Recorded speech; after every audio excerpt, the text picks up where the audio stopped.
सफ़ेद मोतियाबिंद, ये किस तरीके से किसी की आँख को प्रभावित कर सकता है? आँखों के अंदर, ह्यूमन आइज़ के अंदर एक नेचुरल लेंस होता है जिसकी पारदर्शिता में कमी आने को ही हम मोतियाबिंद कहते हैं। अमूमन ये बिल्कुल ग्लास की तरह क्रिस्टल क्लियर होता है और जैसे जैसे उसमें ओपेसिटीज़ आने लगती हैं तो रोशनी धूमिल होने लग जाती है, रोशनी में कमी आने लगती है। इसी अवस्था को हम कहते हैं मोतियाबिंद का होना, या जिसको सफ़ेद मोतियाबिंद कहा जाता है। तो अगर लक्षणों की बात करें तो किसी को क्या लक्षण दिखाई देते हैं कि कैसे समझे कि उसे सफ़ेद मोतियाबिंद हो रही है?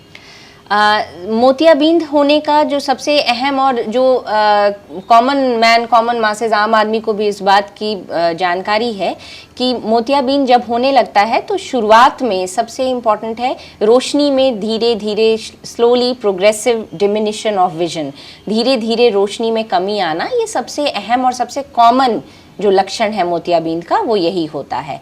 अब इसमें और भी छोटी छोटी चीज़ें हैं, जैसे जो लोग नाइट ड्राइविंग करते हैं वो उनकी एक कॉमन समस्या होती है शुरुआत के दिनों में, मोतियाबिंद जब शुरू हो रहा होता है उन्हें ग्लेयर बहुत ज़्यादा होने लगता है। सामने से जो ट्रैफिक लाइट आती है उससे रोशनी, आँखें चौंधियाना, ग्लेयर का कंप्लेन करते हैं लोग जब मोतियाबिंद आता है। इसके अलावा ऑल्टर्ड कलर परसेप्शन, कलर को पहचानने में थोड़ी सी दिक्कत आने लगती है, ये भी एक मोतियाबिंद का ही लक्षण होता है।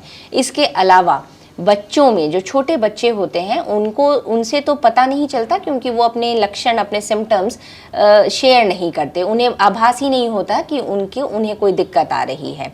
ऐसे में पेरेंट्स की रिस्पॉन्सिबिलिटी होती है, अगर आँख के बीच के हिस्से में किसी भी प्रकार की सफ़ेदी उन्हें नज़र आए तो वो इमीडिएट एक पीडियाट्रिक ऑफ्थाल्मोलॉजिस्ट को कंसल्ट करना चाहिए। वो बच्चों में होने वाला मोतियाबिंद हो सकता है। इसी को हम मेडिकल साइंस में कैट्स आई, बिल्ली की जैसी चमकती हुई आंखें दिखना, ये एक मोतियाबिंद का लक्षण बच्चों में हो सकता है।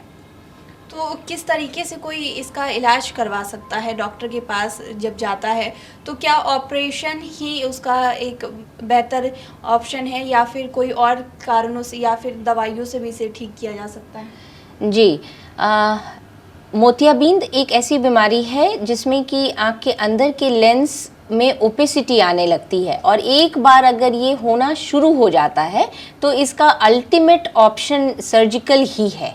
जब तक हम कैटरैक्ट को सर्जिकली रिमूव करके आँखों में लेंस इम्प्लांट नहीं करते हैं तब तक रोशनी में सुधार नहीं हो सकता। अब ये सर्जरी करनी कब है, ये एक बड़ा महत्वपूर्ण सवाल होता है। तो ऐसे में अब चूँकि बहुत ही एडवांस तरीके से कैटरैक्ट सर्जरी की जाती है और बहुत ही अच्छे किस्म के लेंसेज अब हैं, मार्केट में अवेलेबल हैं, तो एज आई स्पेशलिस्ट हम ये चाहते हैं कि आम जनता इस बात को समझे कि जो एक पुराना कॉन्सेप्ट था कि मोतियाबिंद अगर है तो वो तब तक ना कराएं जब तक कि वो पक नहीं जाता है, ये एक बहुत ही गलत धारणा है जिससे कि अब आम जनता को वाकिफ़ होना चाहिए। मोतियाबिंद को पकने का इंतज़ार करना सबसे बड़ी गलती है।